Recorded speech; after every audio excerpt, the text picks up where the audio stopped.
So I am, as I hope most of you know, Father Terry Moran.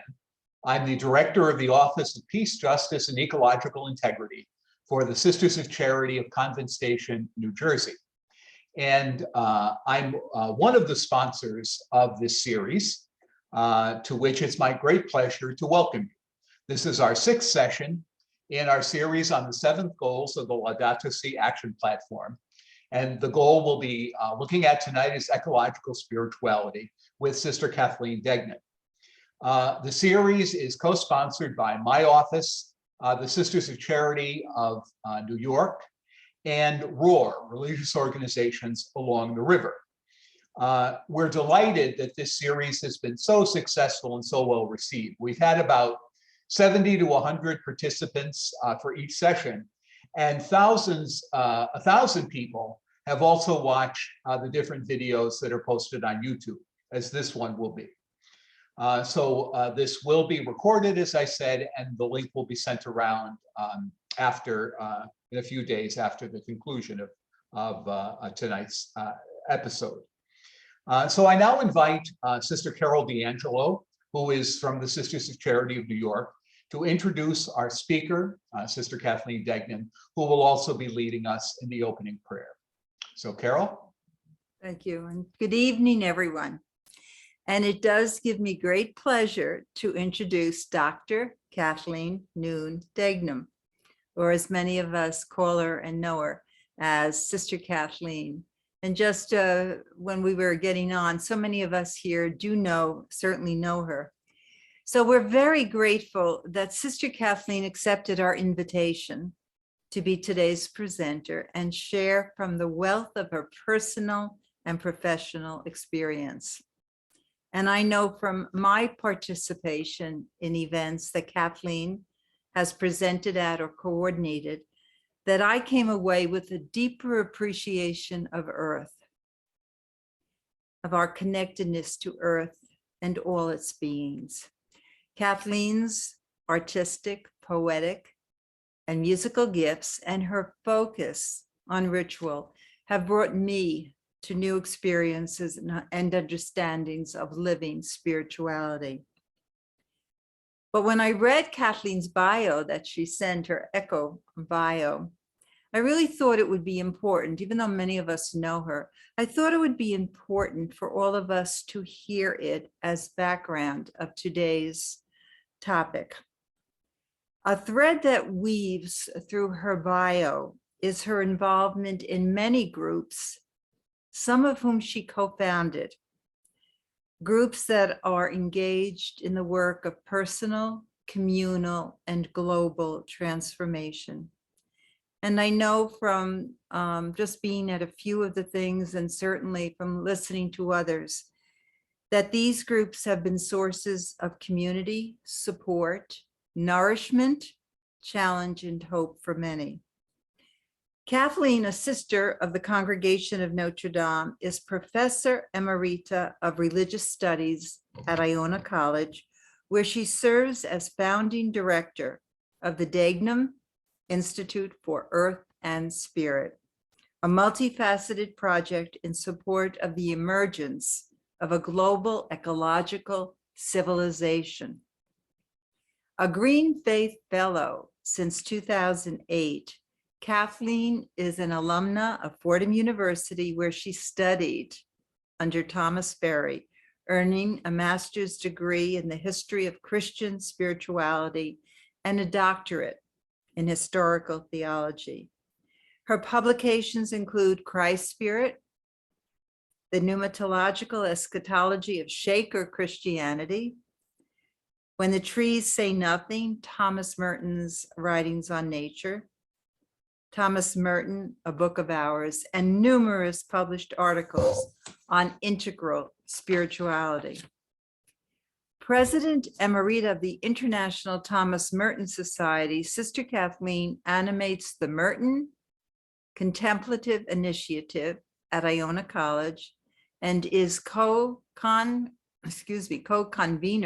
of the Thomas Berry Forum for Ecological Dialogue to honor and promote the legacy of her mentor, Thomas Berry. a board member of the American Teilhard Association. Her current publishing project is For Those Who Love the World, a Book of Hours, based on the writings of Pierre Teilhard de Chardin.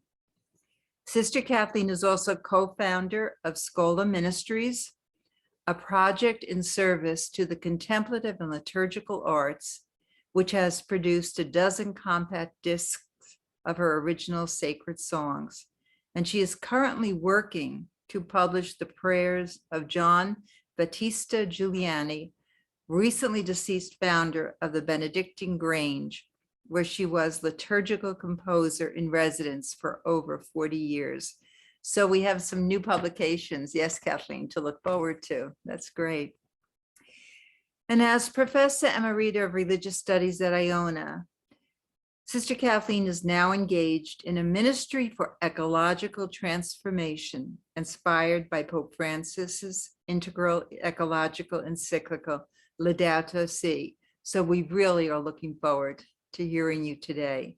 And so to Kathleen and to all of us, thank you for gathering now this evening as we listen together, seek and explore together our call and response to ecological spirituality and transformation. So thank you, Kathleen. Thank you very much, Carol. It's a delight to be with everyone this evening. And I thank you so especially to the Sisters of Charity and to your wonderful alliance of communities, to the religious on the Hudson River, and to you, Terry Moran. Thank you so much to all the Catholic Climate Covenant people and all of us who are corporately engaged in the great work of our time. It's really an honor to be here. And I'd love to just give a hello to the sisters of my congregation who are here, and to my community of the Benedictine Grange, of whom I see some members here, and some wonderfully familiar faces. So thank you. And so by way of beginning, let's take a breather, please, and let ourselves really melt into a quite mystical canticle that some of you may be familiar with, that is the keynote for our conversation this evening. It's a song composed by Sean Davey, an Irish composer, of the Deer's Cry, sometimes called the breastplate of St. Patrick. But it is one of the most glorious cosmic hymns that I know. And I just invite you really to let yourself be taken into its expansiveness, and to really rest in the poetry of the song.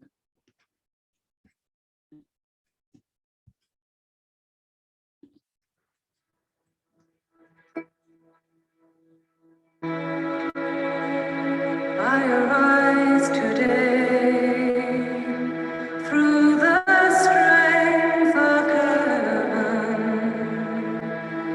light of sun, radiance of moon, splendor of fire, speed of lightning, swiftness of wind, depth of the sea, stability of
Please excuse the little hiccup there.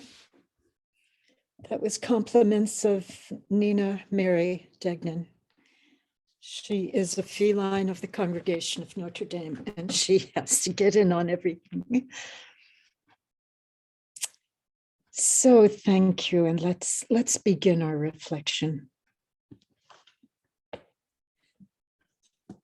The movement of this day, the great work of our time, is to awaken to the exceptional crisis and possibility that confronts the whole human community in this era of the Anthropocene. This is how one poet says it, that is to say, one seer, the poet Christopher Fry. It's a poem that many of you know. The human heart can go the lengths of God. Dark and cold we may be, but this is no winter now. The frozen misery of centuries breaks, cracks, begins to move. The thunder is the thunder of the flows, the thaw, the flood, the upstart spring. Thank God our time is now, when wrong comes up to face us everywhere, never to leave us until we dare take the longest stride of soul folk ever took. Affairs are now soul size. The enterprise is exploration into God. Where are you making for? What are you waiting for? It takes so many thousand years to wake. But will you wake for pity's sake?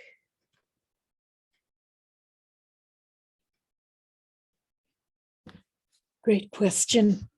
Where are we making for now? And how shall we make our way there? Well, we are on our way, as we ever have been, to the new creation, and not of a heavenly order, but one gloriously terrestrial. That is, if we can, in this age of Anthropocene, restore Earth's inherent vitality. For now, as we know, our Earth is moribund. It's in a degenerative phase of its existence because of the civilization constructed from it and upon it and within it by us humans of the post-Enlightenment era. So where are we making for, now that we've exhausted our one and only common home? And what, where, how, who is this new creation toward which we venture?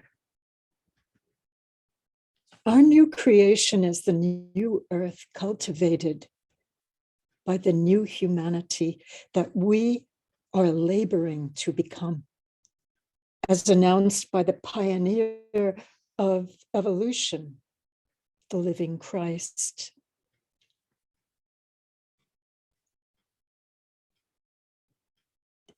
This is the where toward which we move in pilgrimage, in the footsteps of Jesus and Paul and Hildegard and Francis and Teilhard and Merton and Berry and all the earth mystics ever born in the waters of the new baptism.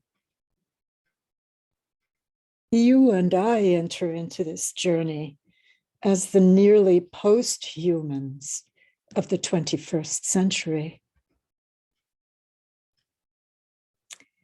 And the great movement of our time, for those of us who are the Catholic Christian people now, is what we collectively have called the Laudato Si movement, the great work to undertake the greatest transformation of human civilization since its beginnings.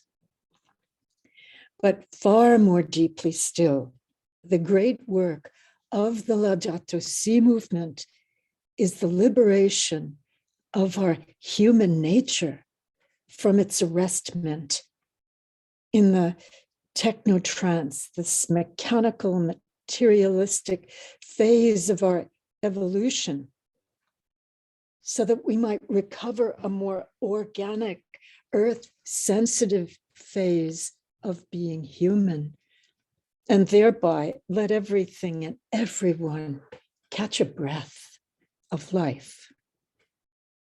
Because our Christian intuition says that the dream of the living earth as a complex psychic creature is to be a paradise of all the living. But this dream of the earth has become, as we know, a deadly nightmare in our time. And our generations are trapped in this nightmare, this techno-trance from which we must awaken if we're to make our way out of the collapsing ruins of the petroleum era, the dead-end world system of this Anthropocene. We Christians have always held this vision of paradisal recovery. It's in our mystical DNA.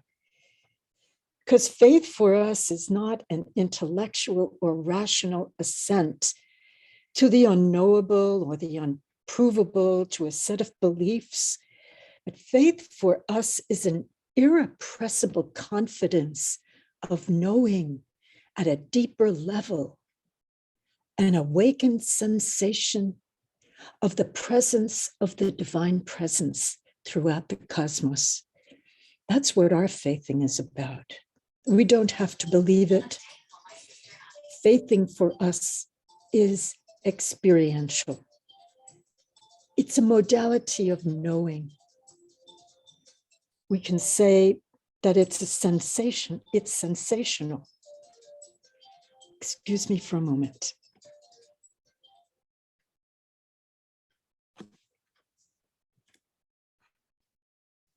Thank you. I'm sure you've all turned off your phone. I forgot. We don't have to believe that divinity is wrapping us, winding us round. It's experiential for us. That's what faithing is. It's a modality of knowing. It's our Christian way of knowing. It's quite sensational, known in our 5 and then our however many other subtle senses. And if we could find a sanctuary apart from the world gone mad, even for a little while, the world gone mad for stuff and conflict and artifice and noise and junk and waste and fakery, we'd be able to recuperate these cosmic or paradisal senses. But in some ways, I think we need to quarantine ourselves from the dystopian worlds of our time. And if we did that,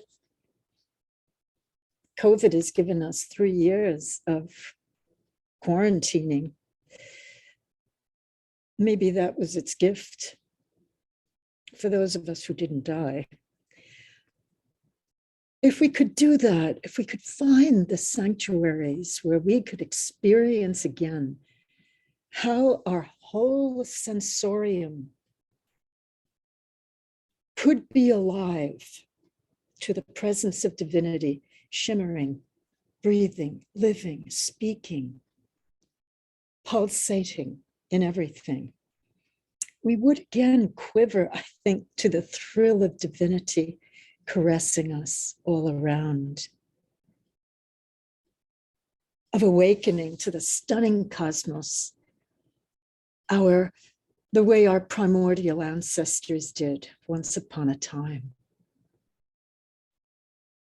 when people could actually see the stars, when people could actually see forest and not little patches of surviving shrubs And people could smell grass and not fertilizer.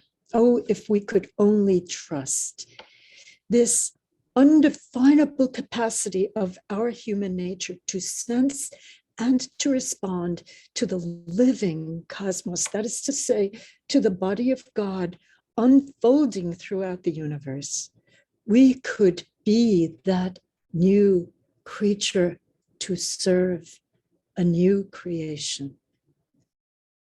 As another poet says, the universe is the secret one growing a body. I love that. The universe is the secret one, the sacred one, growing a body. And we are cells of that body, cosmic cells, planetary cells, particles of the great ineffable burst, starburst that was quickened by divine spirit some 14 billion years ago and still ongoing. The awakening to which starburst we are summoned, so that we could know that we are still this star stuff, to know that we are ourselves growing a body. We now growing a human body, an evolving body as living beings, to be creators in dwelling place. Yes, okay, indwelling place. So that God can know what it's like to be human. We don't know why, but that seems to be the program of divinity. Because we who are Christians hold the secret that the universe is not just matter, but is spirit becoming matter, becoming spirit in a great enigmatic interplay of form, a great perichoresis, this wild, subtle, glorious dance that divinity is doing in matter. As Teilhard insists, we're not just human beings having a spiritual experience, we are spiritual experience, we are spiritual beings having a human experience for the sake of God. And if we might riff on this bit, let's say that cosmos itself is spirit incarnating itself for reasons beyond our comprehension in this stupendous multi-galactic trip to dance in and as and through all things seen and all unseen. So we are emerging not from matter, but from spirit into matter. And that well of spirit, the deep reservoir of spirit life that lives in the only well, constantly upwelling and outflowing from the unnameable, unknowable, hidden source of all existence. The fountain fullness, that's what our Christian ancestors called this ineffable outflowing of divinity, an unstoppable river of ineffable creativity, both wild and weird, that is the outpouring life of Creator. This is the mystery of the living God. Now, if this all sounds way too mystical to be real, it isn't. It's real because it is profoundly mystical. And it takes a mystic to sense it and know it. And this kind of mysticism is the garden variety mysticism that we call Christianity. Because as we know, Christianity is a mystery religion. We are people who celebrate the sacred mysteries all the time. Christianity is a weave of sacred mysteries confided to an historical, biological phylum of humans of planet Earth to celebrate and elaborate. That's who we are.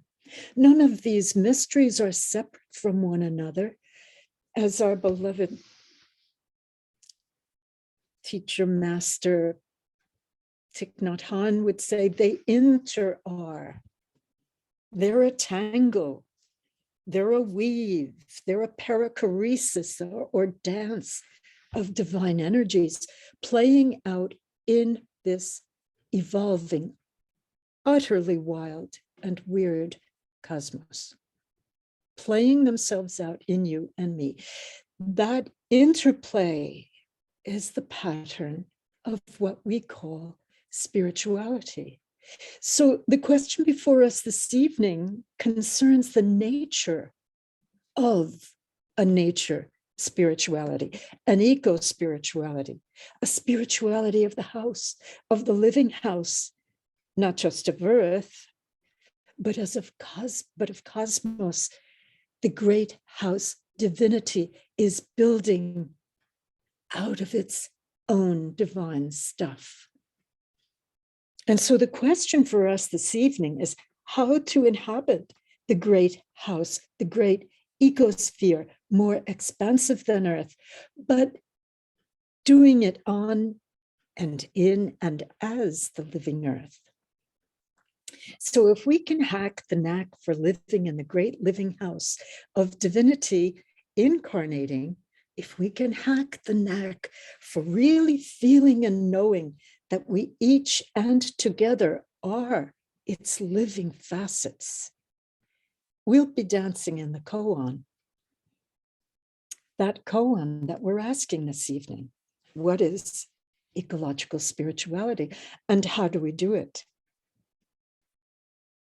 So my own mentor, Father Thomas Berry, once asked such a question, and then, or I should say, was asked such a question about eco-spirituality. And he said, whoa, the question's way too small.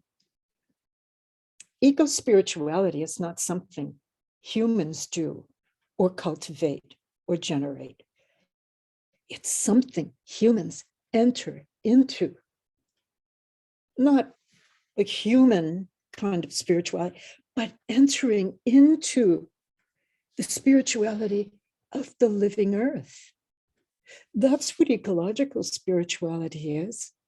It's not something that we have to generate or imagine or compose or read about. We have to enter into the life force, the spirit life of the cosmos as it is being celebrated by every living and very, very slowly living, like rocks and mountains and things. Every creature of this planet is living out its spirituality.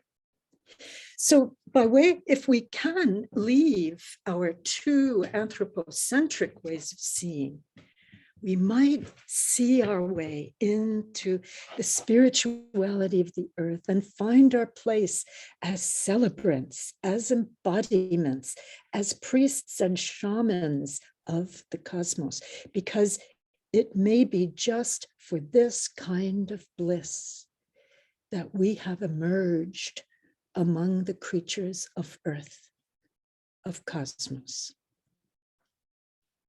I almost hesitate to use the exalted language, the mystical language of the bliss, the ecstasy of living in God, because of the enormous suffering, because all of us can hear, even as I'm speaking, the resounding cries of the earth and of the poor.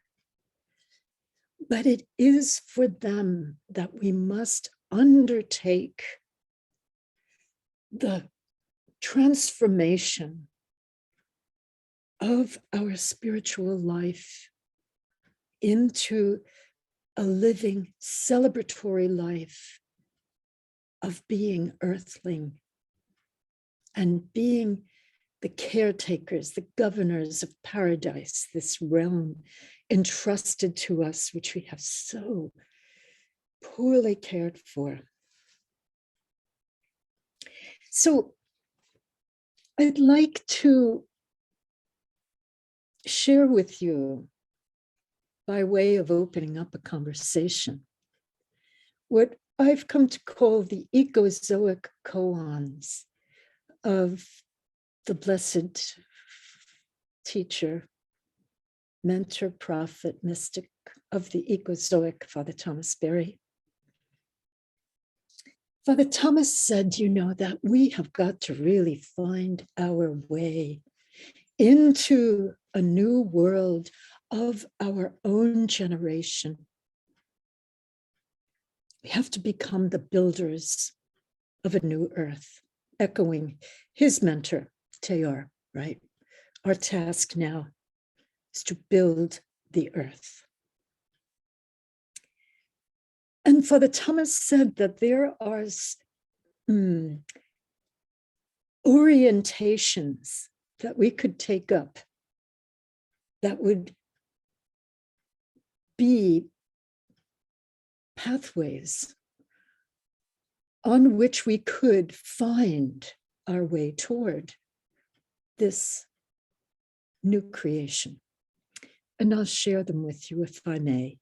And then I'd ask you, I make a deep apology. I told Terry that today it was one of the days that I spent in one of the hell realms of our technological industrial civilization, as my neighbors, God love them, were jackhammering their floor to put down a new terrazzo floor.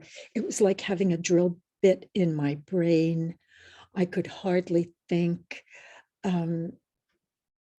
Enough whining, Kathleen. Anyway, I did not get to share these with you on a PowerPoint, but I'm going to send you a PowerPoint if Terry and Carol would like to get it to you later with these, but here they are. And see if you can just help us unpack them in our conversation. So Thomas said the first orientation, the first direction, the first question or koan that we need to live with in order to activate this ecozoic spirituality, this spirituality of the earth to be lived in, is the question, is my next thought, word, and deed an act of sustainability for the earth? Is my next thought, word, or deed sustainable for the earth? If I keep doing, thinking, saying, being in this way, will the earth be able to thrive and live? That's what that question's about.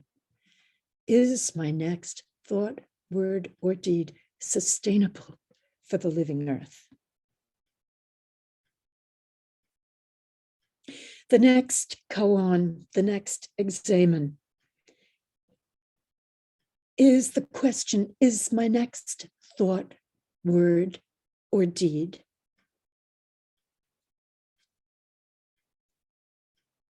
committed to an organic way of being human on this earth? Is it organic for the living planet? Which is to say, is it giving back to the living earth as we all receive from the vitality of the living earth? Most of what we receive from the vitality of the living earth, as we sadly know, ends up in waste heaps, in non-biodegradable systems. We don't close the loop of the offering of the earth, the receptivity of the earth's gifts, and then in some way the offering back to the earth of an organic process of mutual reciprocity. And we know that these are not just personal questions, though I have to take them with me everywhere. I have to take them with me through the aisles of the supermarket. I have to take them with me as I move through my dwelling and look at what I've got in my kitchen, in my modalities of transport, of recreation. We know that these are also systemic questions that we have to ask our communities and our political structures as we live on in this world. The next question is such a beautiful question. Is my next thought, word, or deed as an earthling, as the new human of the Ecozoic era, an act of celebration of my mother, the living earth? Does this next thought, thing, action, enterprise, process, practice, is it a way to celebrate? Is it allowing me to celebrate like a priestess of the earth, like a great celebrant, like a shaman? Does it let me deepen my own sensibilities, my psychic understanding of knowing how stardust dances in human form? What does that look like? I've added to these koans, and I'm going to ask you to add to these koans in our conversation that we shall take up in about 1 minute. I have added a few others. Here's one of mine, which of course is a Laudato Si koan. Is my next thought, word, or deed a way to reverence, respect, honor, serve the poor of my planet, our planet? Does it aid the poor, the oppressed, the victimized, the ones who are burying the suffering of this Anthropocene and this climate crisis worst and first? Is it somehow helping them carry that load? My next koan, I'm a teacher, is my next thought, word, or deed a way to deepen my intellectual understanding, my sensible, poetic understanding of the way this universe operates? Am I cultivating a new sense of cosmology? If someone were to ask me, Kathleen, what's your metaphysic? What are your sacred metaphysics? Would I be able to tell them, as well as perhaps what any of us might be able to tell them of our theology? Now, if my theology does not rest embedded in a vibrant, coherent, faith illuminated cosmology, it's not going to work. I'll have dissonance going on forever. Does my next thought, word, and deed make me crazy happy to be an earthling on this planet? If we play with these koans, if we turn over these koans, I think in some sense it might just aid us in entering into the spirituality of the earth.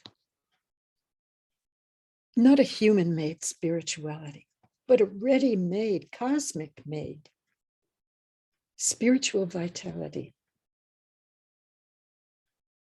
that I think is the living source and the great energy and fuel for the great work of earth restoration of our time. So with that, I will say to us, thank you for listening. I hope I didn't go over time. And Terry, will you facilitate our reflection? May we please take a moment to breathe again? How many minutes could we have to breathe? As many as you like.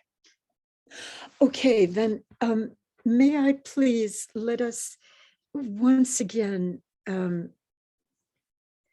let that song move in us, because I realized I could have given you the whole enchilada and I didn't. So can we screen share?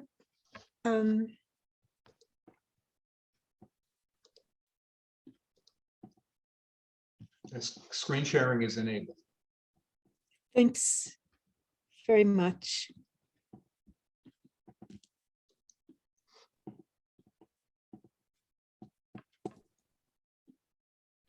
Okay, let's just take a breather. I think this is the hymn of the universe in some ways. Sean Davey was able to hear it. I think we can hear it too.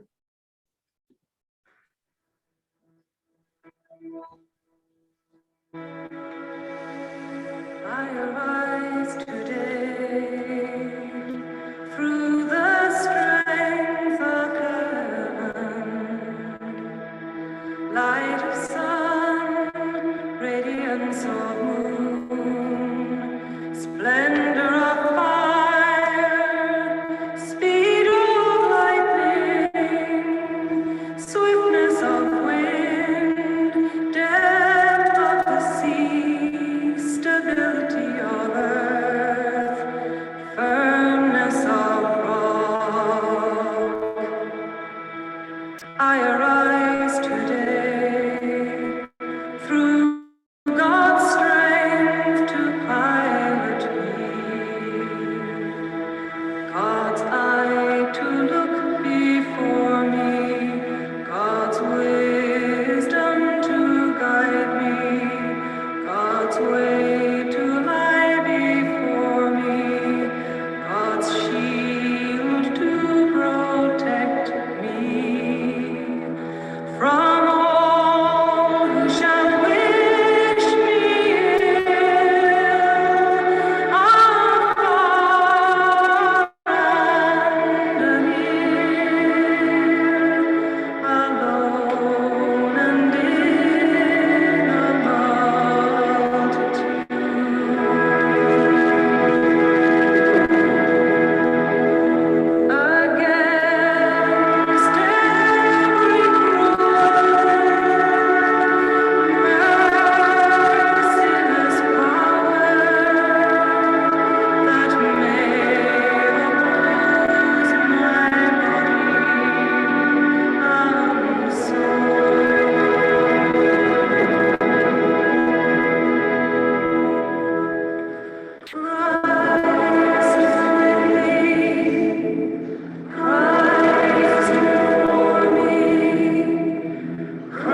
Thank you, Terence,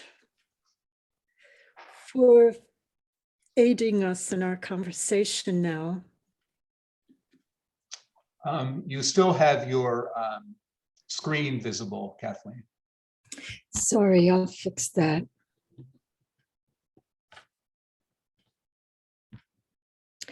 I thought I stopped it. Yeah, but your laptop is visible. The laptop is visible. Maybe if I stop the share screen, it may. Yeah, I think that will help.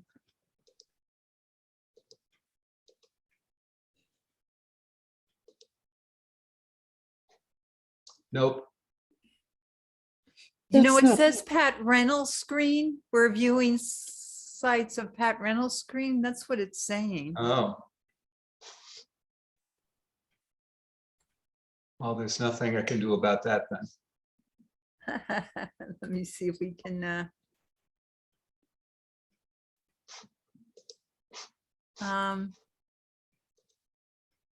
Is there a Pat Reynolds? Yeah, that's one of our sisters here, but she's probably logged off and Oh dear. Okay.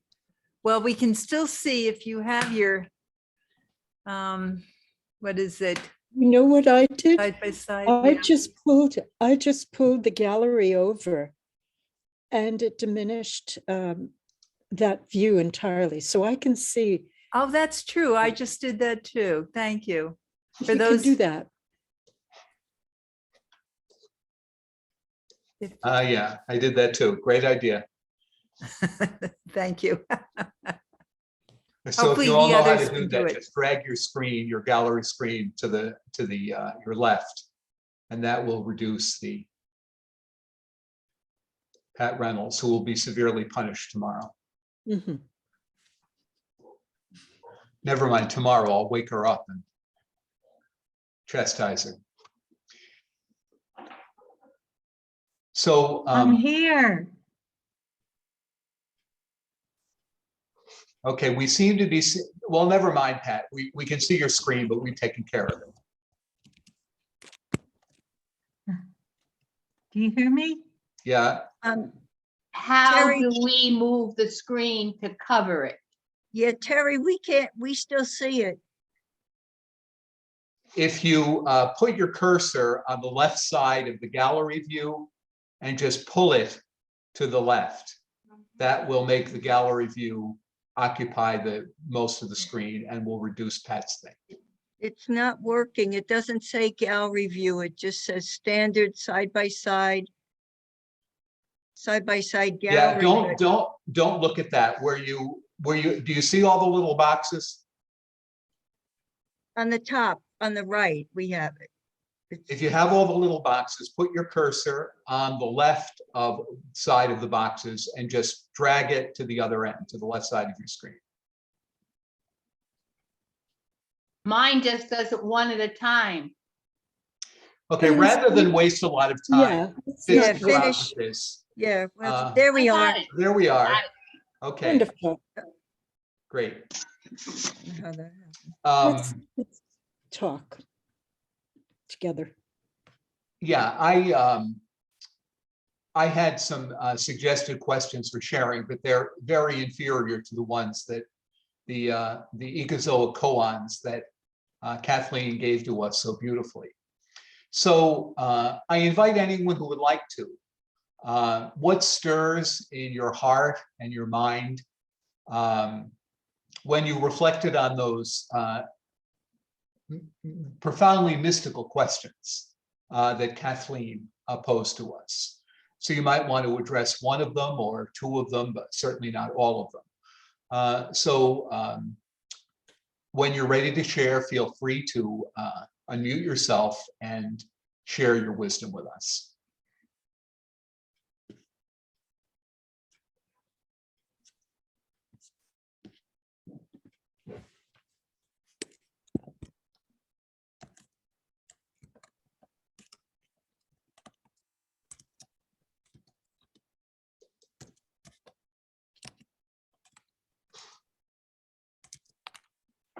So Kathleen, thank you so much. That was really beautiful. The presentation was beautiful. Thank you for sharing the Deer's Cry, one of my all-time favorite hymns and prayers. St. Patrick's breastplate is just, it's an invitation to live into life, really. As were your remarks this evening. Thank you. Clearly, there are no easy answers to the questions you posed. It takes us way beyond, it takes me way beyond, a call to action or a call to prayer even. It's that challenge to change my consciousness. And that's the work of a lifetime. So thank you for reminding me that I still have some years to live and some transformation to accomplish. It was really a blessing to be with you this evening. Thank you. Thank you. Maybe these are not questions to answer. As you say, this is practice, which is what spirituality is really. It's embodying what is the spirit life within us, orienting us towards. So maybe the way we can wrestle or play with this tonight is to say, how are you working with the koan to that your next thought, word, or deed is a way of enabling the earth to be sustained, enabling my human nature to be sustained. How are you doing that, koan? How are you practicing it? How am I practicing the celebration of my life as earthling and not just Zoomer or computer hack, which sometimes I feel like in the academic world? How are you doing it? Let's help each other.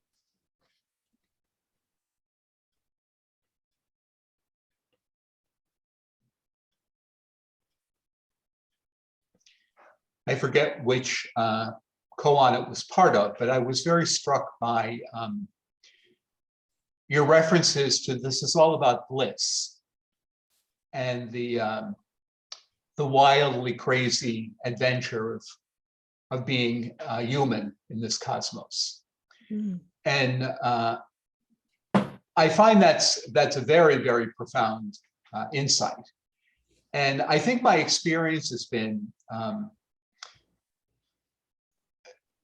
too often we approach the crisis that we're in by terrifying people with information about what's going to happen if we don't stop doing this and this and this and this. And the result is very often paralysis.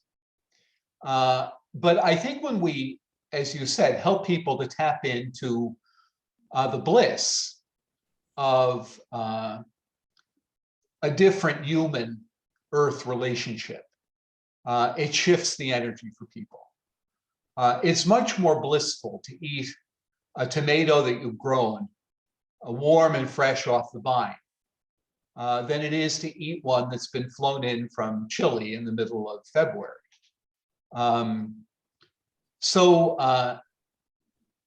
Just the crucial importance of getting people, and as you said, the spirituality is not something we manufacture. It's something that we give ourselves to. Manufacturing spirituality has been our problem. Helping people to enter the bliss of being human and being in community with the rest of creation is such an important practice, I think. Next.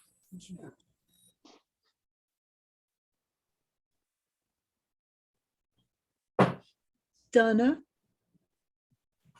Yes, I don't really know if I have words, but first of all, I want to affirm what you shared, Christina, and what Tara just shared. But something about, is my next thought, word, or deed adding to creation, part of that creative process. Mm, And it has mm, everything to do with that, what makes mm. me crazy happy. You know, when your little kitty walked in the middle of, um, in the middle of the song, my heart just flew open with joy. First of all, little kitties, but that was so tender. And so, in a sense, it was like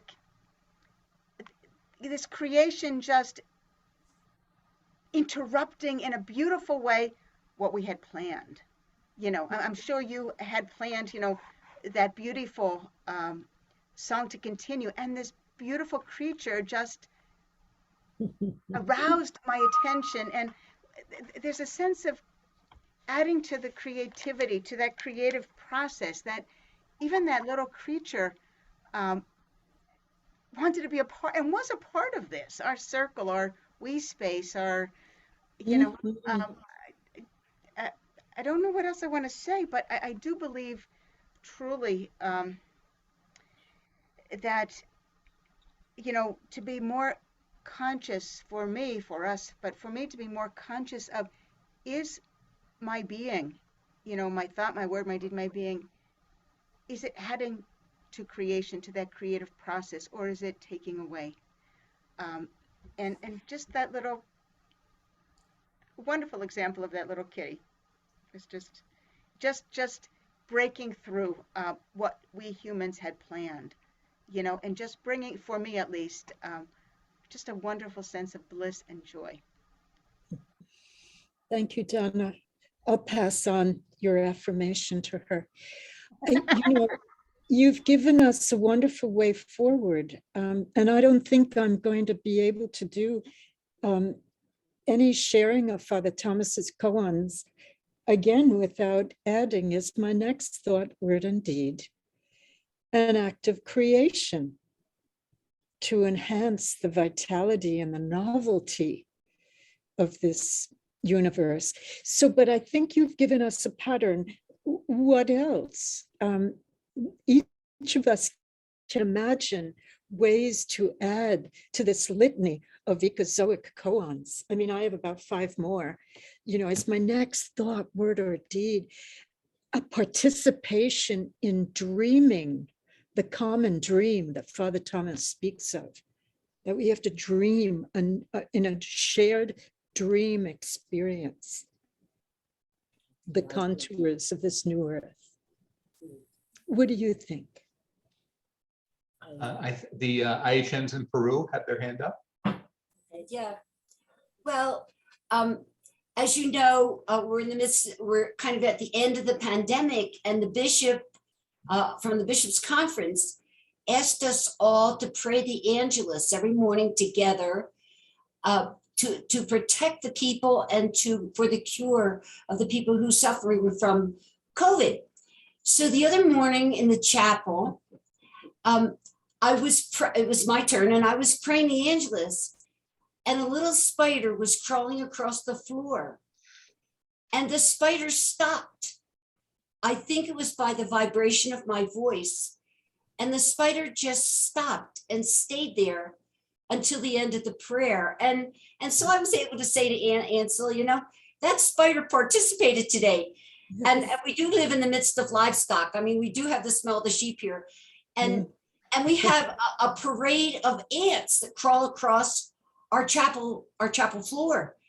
And each ant coming and going touches noses with the other ant, And I'm so fascinated by the insects with whom I live, and just wanted to share that. I was thinking thought, word, and deed. I guess it was the words, and just the observation of the livestock that surrounds us. That's all I want to share. And just to add to that, our dog comes in for prayer every morning, and I know he just loves the music.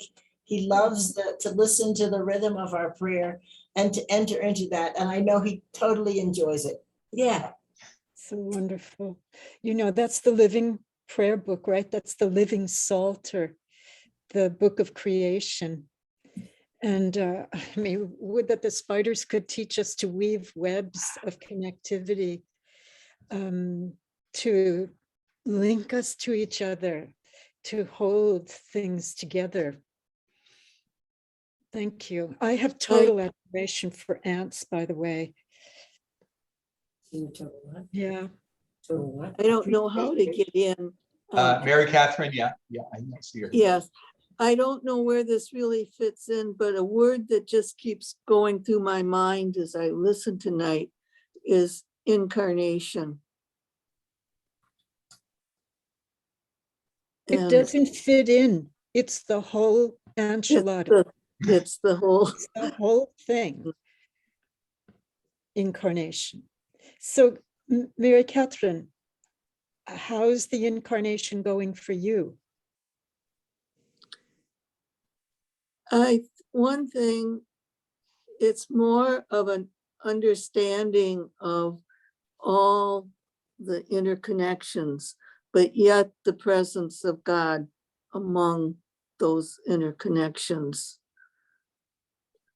I'm not sure. It's something that's evolving. That's right. You're something, I'm something, we're something that's evolving. Maybe Teilhard says maybe even God is evolving.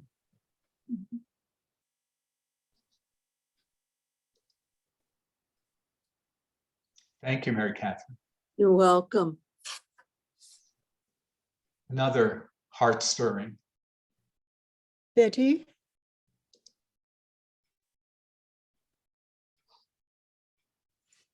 Can't hear you, love. Yeah, you're muted, Betty Ann. There we go. Anyway, thanks for all you sparked in us, Kathleen. And so many things are running through my heart these days. And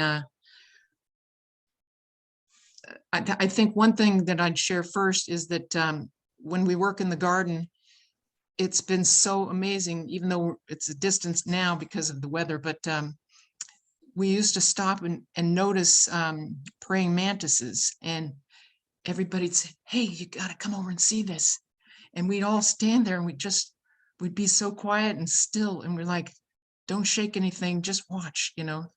And we didn't know if they were mating or if one was killing the other one or what, but just to see those longish things, you know, creations of God right in front of us that called our attention to be so still and quiet and present at the moment.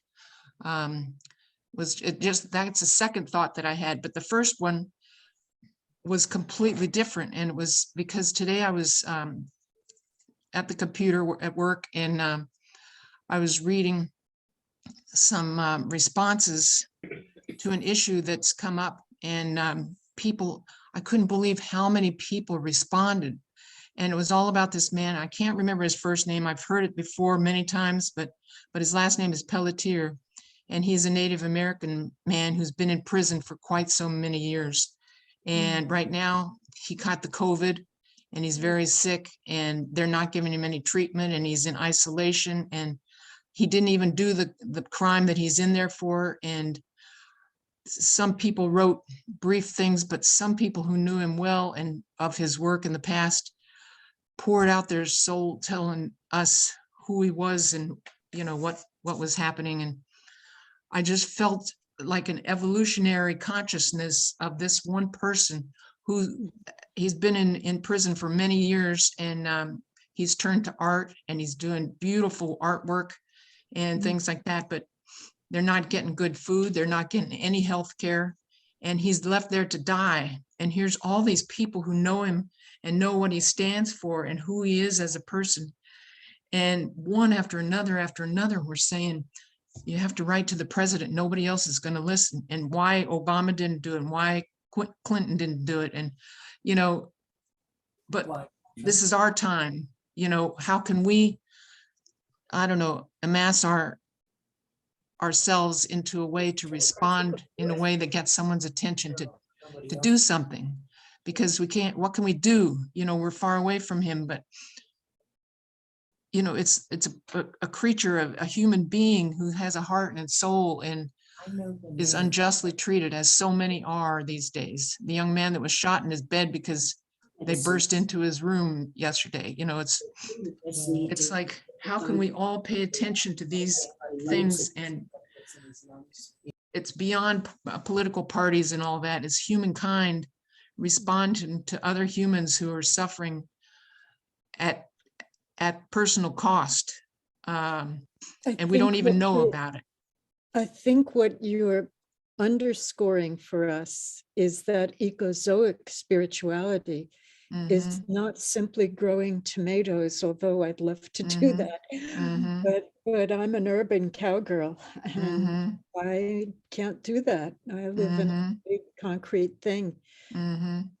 Ecozoic spirituality is about building the earth. And building the earth is a political process. It's a social process. And all of it matters. All of it matters. Thank you, Betty Ann. You know, just another quick thing is, years ago, a friend and I started a nonprofit in Denver for homeless people.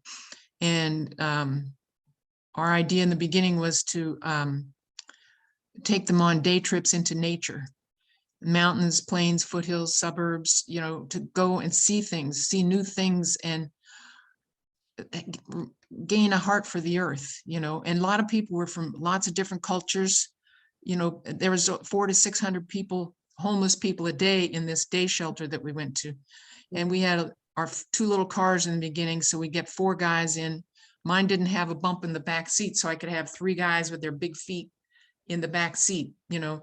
But we go and we hike trails. And one time we borrowed a bunch of people's fishing poles, and we went to Walmart and got some passes so they wouldn't get arrested for fishing, you know, up in the mountains.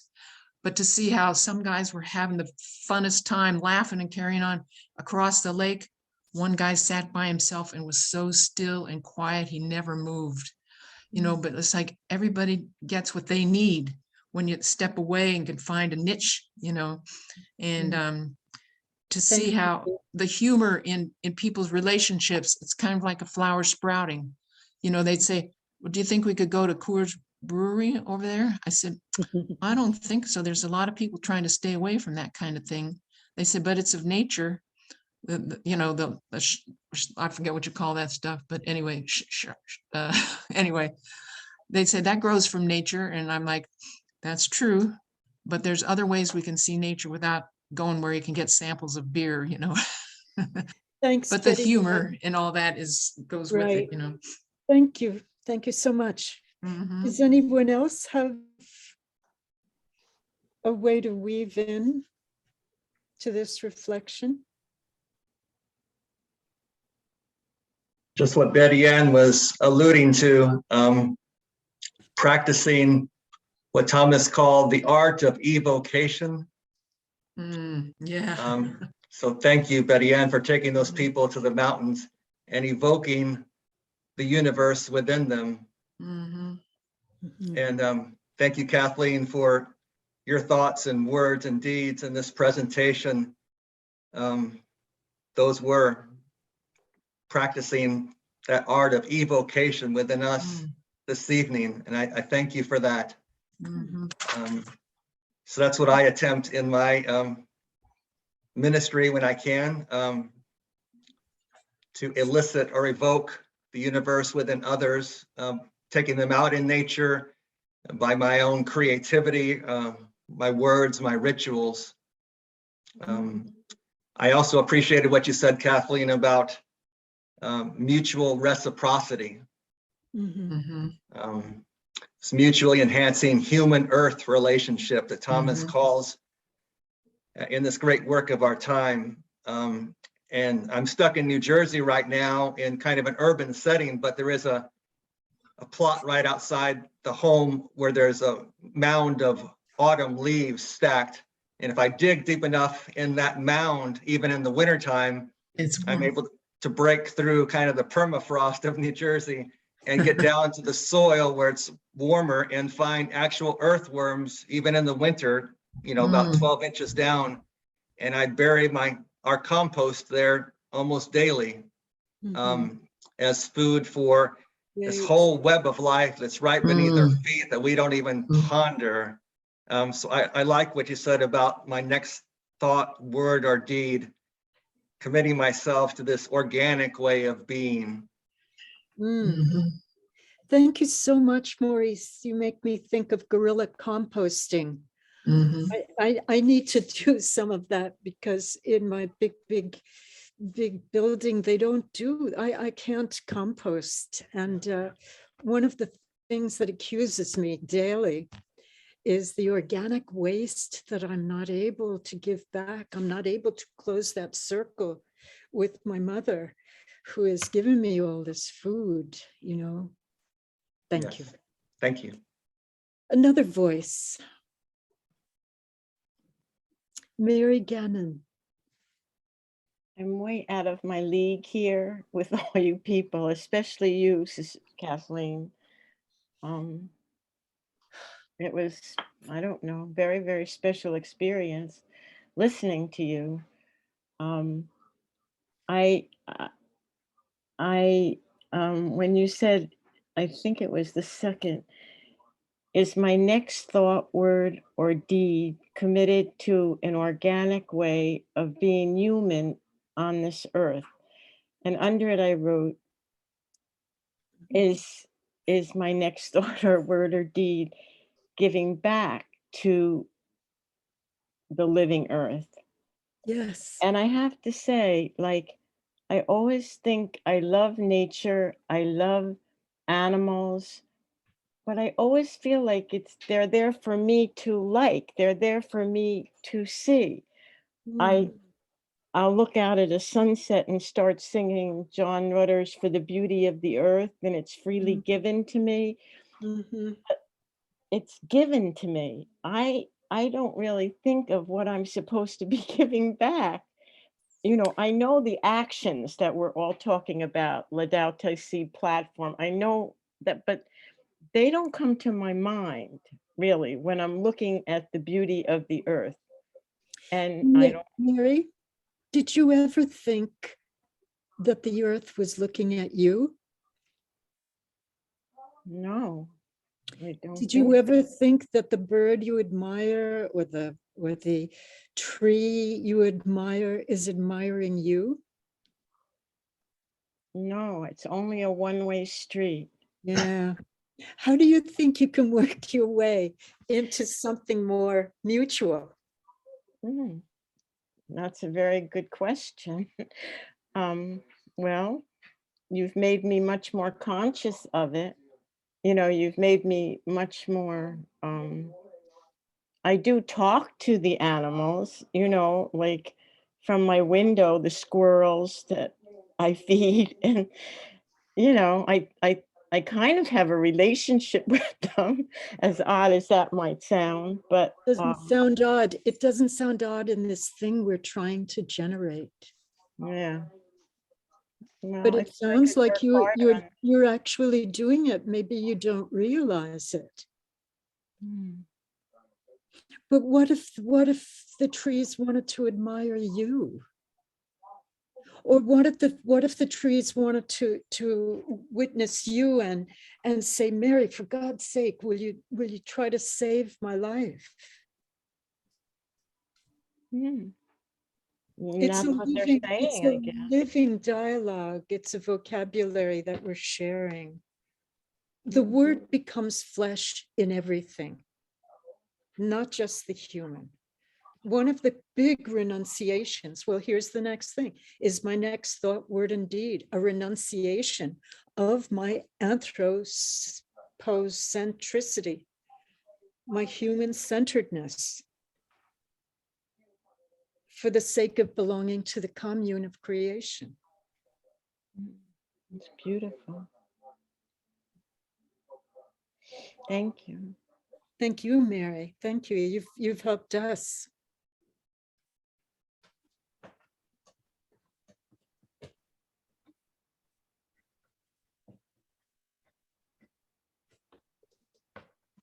What other koans do you have, friends?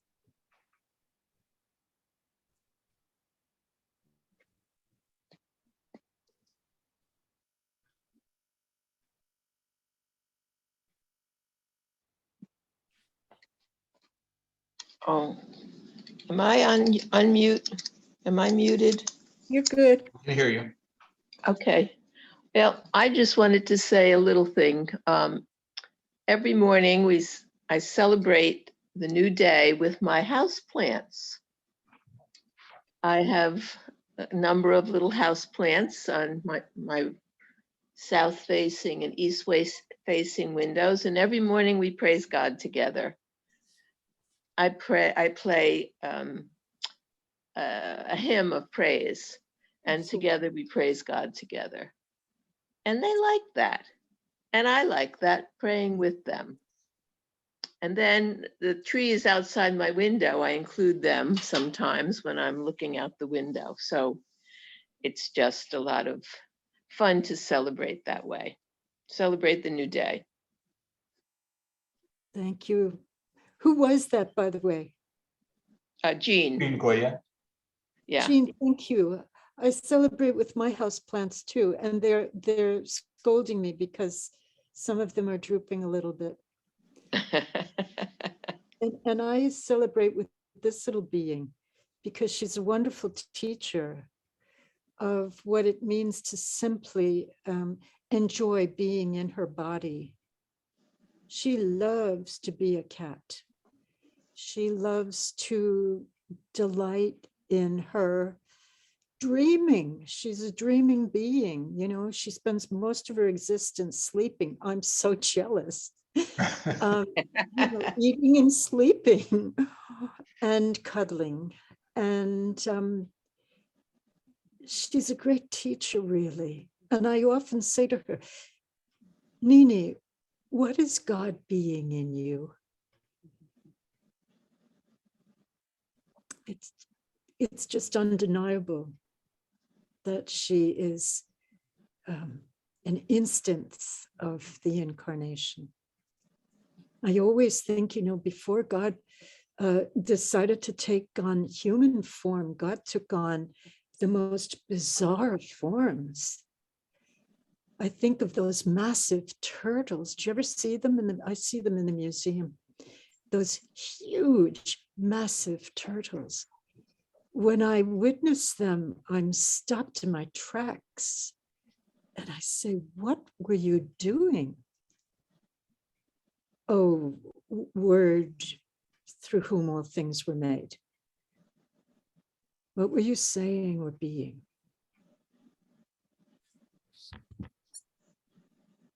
What else, friends? How are we doing on time, Terry? We're coming to the end. We could hear one more person, perhaps.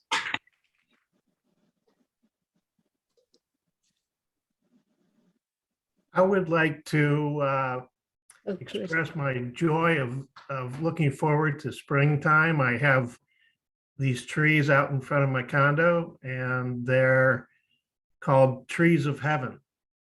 Wow. And in the wind, they wave back and forth, and they do talk to me, and I feel like they are welcoming me. I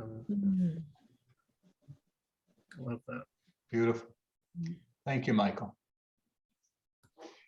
And 1,000 thanks to Kathleen and her feline co-presenter.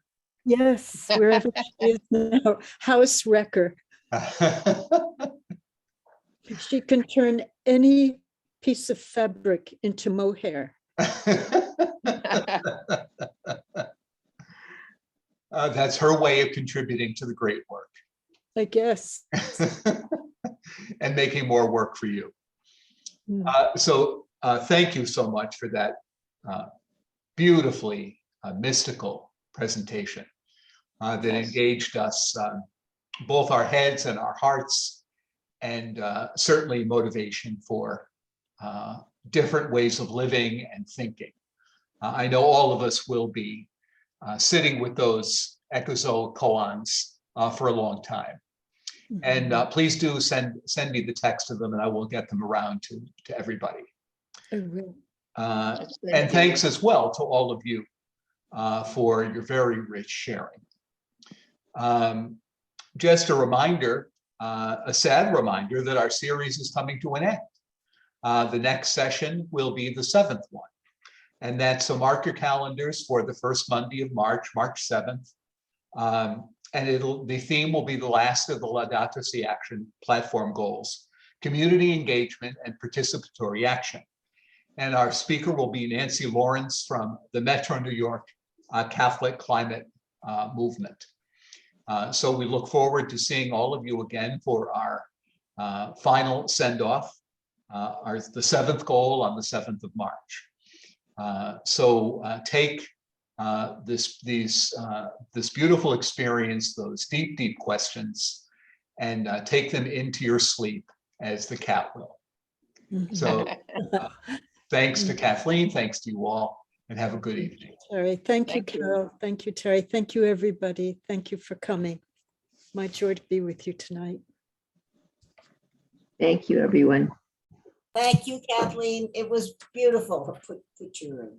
Thanks so much. Take good care. Kathleen. My joy. Thank you. Bye-bye. Good night, everybody. Bye. Thank you. Bye-bye. Thank you.